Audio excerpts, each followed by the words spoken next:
Shalom teman-teman tunas muda yang saya kasihi dalam nama Tuhan Yesus Kristus. Puji Tuhan, hari ini kita bisa kembali mengikuti sekolah minggu tunas muda. Dan sebelum kita memulai, sebaiknya kita berdoa terlebih dahulu. Mari kita tunduk kepala dan berdoa. Tuhan, kami mengucap syukur kami boleh mengikuti kelas sekolah minggu tunas muda meskipun dalam kondisi online. Kiranya apa yang kami terima dari kebenaran firman-Mu bisa membuat iman kami semakin bertumbuh dan semakin mengenal akan karya dan kasih-Mu di dunia ini. Terima kasih Tuhan, dalam nama Tuhan Yesus kami berdoa, amin. Sebelumnya, teman-teman bisa mengambil buku pelajaran Tuhanku penuh kasih setia dan setia, Tuhanku penuh kasih dan setia di gereja, sehingga bisa membimbing di dalam pengajaran sekolah minggu. Hari ini kita akan belajar tentang ciptaan Allah yang indah bagiku dari Kejadian pasal 1 ayat 1 sampai yang ketiga. Dengan ayat hafalan Kejadian pasal 1 ayat 31a, begini bunyinya: maka Allah melihat segala yang dijadikannya sungguh amat baik. Amin. Teman-teman yang dikasih dalam nama Tuhan, Indonesia itu terkenal dengan alamnya begitu indah. Ya, contohnya tidak usah jauh-jauh, di Wonosobo saja kita bisa melihat bagaimana keindahan alam yang beberapa orang bahkan cari sampai ke Wonosobo, yaitu di daerah Dieng. Kita ada festival jazz di atas awan, kita ada Gunung Prau yang sebelum masa pandemi, ketika mungkin hari kemerdekaan 17 Agustus, banyak orang ke situ karena ingin melihat atau menikmati keindahan alam. Begitu juga di bagian daerah lain. Contohnya di dalam buku ini ada di Raja Ampat. Nanti teman-teman bisa melihat gambarnya di sini, ya. Begitu indah, ya. Ada pulau, bisa snorkeling, bisa diving, ya, bisa menyelam. Kita bisa melihat keindahan ikan-ikan di dalam laut yang luar biasa indah di situ. Jadi alam di Indonesia ini begitu indah. Nah, pertanyaannya, siapakah yang menciptakan alam semesta yang begitu indah ini? Nah, hari ini kita akan belajar. Ternyata yang menciptakan di sini adalah Tuhan. Ya. Tuhan menciptakan alam semesta ini dengan begitu indah. Ya. Di dalam Kejadian pasal 1 ayat 1 sampai 23 dijelaskan tentang beberapa urutan dari penciptaan yang Tuhan kerjakan di dunia ini. Yang pertama, di dalam ayat 3 sampai 5, di sini Tuhan menciptakan langit dan bumi. Ya. Langit dan bumi. Langit dan bumi itu bisa diterjemahkan atau ditafsirkan sebagai angkasa dan juga planet-planet. Ya. Jadi langit itu bukan langit dalam pemahaman kita yang bisa menghasilkan hujan, tetapi langit itu adalah angkasa. Ya, angkasa itu bisa dikatakan tidak berujung. Ya, kalau kita sebagai manusia teknologi masa kini belum bisa mengukur ujungnya mana angkasa, itu belum bisa. Karena angkasa itu tersusun dari ratusan ribu bahkan jutaan galaksi, dan galaksi sendiri itu tersusun atas ratusan planet-planet yang ada di dalamnya. Nah, jadi itu sudah tidak bisa terukur oleh pikiran manusia. Nah, yang kedua, Tuhan menciptakan cakrawala. Nah, cakrawala ini spesifik langitnya di bumi yang terdiri dari stratosfer, litosfer. Kalau teman-teman belajar dalam geografi ataupun tentang IPA juga diajarkan bagaimana atmosfer di bumi ini tersusun dengan beberapa lapisan.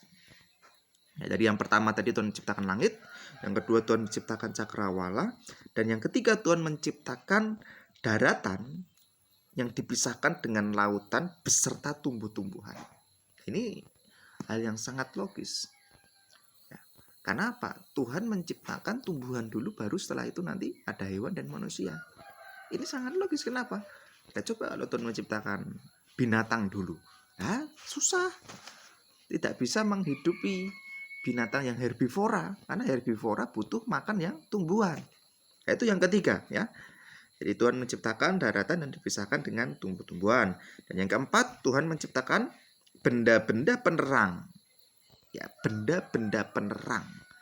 Benda-benda penerang ini adalah planet yang dapat menghasilkan energinya sendiri. Contoh apa? Yang kita kenal paling dekat adalah matahari. Dan juga bintang-bintang di angkasa. Sebenarnya bintang-bintang di angkasa itu adalah juga sebagai matahari. Jadi matahari yang letaknya lebih jauh dari bumi, sehingga terlihat hanya di malam hari dan kecil. Tapi sebenarnya itu juga matahari. Yang kelima adalah binatang di lautan dan burung di udara. Kemudian yang keenam tentunya adalah kita manusia. Dan yang ketujuh adalah hari Sabat. Jadi itulah yang Tuhan ciptakan di dunia ini. Jadi Tuhan sangat cinta dengan umatnya. Sehingga dia menciptakan semuanya itu dari hari ke-1 sampai ke-5. Sebenarnya mempersiapkan di hari yang ke-6. Hari yang ke-6 itu apa? Jadi kita lihat di poin yang kedua. Ya, di poin yang kedua, di sini dijelaskan Tuhan menciptakan manusia. Saya akan membacakan di dalam Kejadian pasal 1 ayat 24 sampai yang ke-30. Demikianlah firman Tuhan. Sebab itu, seorang laki-laki akan meninggalkan ayahnya dan ibunya dan bersatu dengan istrinya, sehingga mereka dari Kejadian pasal 1 ayat 24. Berfirmanlah Allah, hendaklah bumi mengeluarkan segala jenis makhluk dan hidup, ternak dan binatang melata dan segala jenis binatang liar, dan jadilah demikian. Allah menjadikan segala jenis binatang liar dan segala jenis ternak dan segala jenis binatang melata di muka bumi. Allah melihat bahwa semuanya itu baik. Berfirmanlah Allah, baiklah kita menjadikan manusia menurut gambar dan rupa kita, supaya mereka berkuasa atas ikan-ikan di laut dan burung-burung di udara, dan atas ternak dan atas seluruh bumi dan atas segala binatang melata dan merayap di bumi. Maka Allah menciptakan manusia itu menurut gambarnya. Menurut gambar Allah diciptakannya dia, laki-laki dan perempuan diciptakannya mereka. Allah memberkati mereka, lalu Allah berfirman kepada mereka, beranak cuculah dan bertambah banyak, penuhilah bumi dan taklukkanlah itu, berkuasalah atas ikan-ikan di laut dan burung-burung di udara, dan di atas segala binatang yang merayap di bumi. Kemudian ayat 29, berfirmanlah Allah, lihatlah aku memberikan kepadamu segala tumbuhan yang berbiji di seluruh bumi, dan segala pepohon-pohonan yang buahnya berbiji, itulah akan menjadi makananmu. Tetapi kepada segala binatang di bumi dan segala burung di udara dan segala yang merayap di bumi yang bernyawa aku berikan segala tumbuh-tumbuhan hijau menjadi makanannya, dan jadilah demikian. Jadi tujuan Allah sebenarnya menciptakan dari pertama sampai kelima adalah agar manusia itu menikmati segala kasih Allah yang dikerjakan di dunia ini. Jadi betapa kita bersyukur, teman-teman. Tuhan menyiapkan segalanya, baru diciptakannya manusia. Karena itu, teman-teman, bersyukurlah. Bersyukurlah kita memiliki Tuhan yang luar biasa, yang menciptakan dunia ini. Yang kedua, rawatlah dunia itu. Ya, Mas Andra pesan, dunia yang kita tempati itu makin lama juga tidak makin baik. Ya. Contoh polusi udara di mana-mana, ya, dengan perkembangan. Ya. Lalu kita lihat di luar negeri, gas karbon monoksida CO2, ya, bukan dioksida lagi. CO monoksida dan juga CO2 dioksida itu diperjualbelikan. Jadi misalnya kita ada perusahaan BMW katakanlah atau Mercedes-Benz, dia sengaja cari negara yang masih asri ya, masih tropis untuk membeli katakanlah 1 hektar hutannya dan meminta supaya jangan ditebang hutannya itu. Lalu gas oksigen yang dihasilkannya itu dibeli sama BMW. Nanti dia laporkan itu kepada pemegang saham mereka, lalu perusahaan itu akan menjadi baik namanya. Kenapa? Karena dia merasa menjaga lingkungan. Lah kita ini yang hidup di negara tropis, seyogyanya kita juga harus menjaga lingkungan hidup. Ya, satu ya tadi polusi ya, polusi udara ya, dari knalpot dan lain sebagainya. Yang kedua, masalah lingkungan itu apa?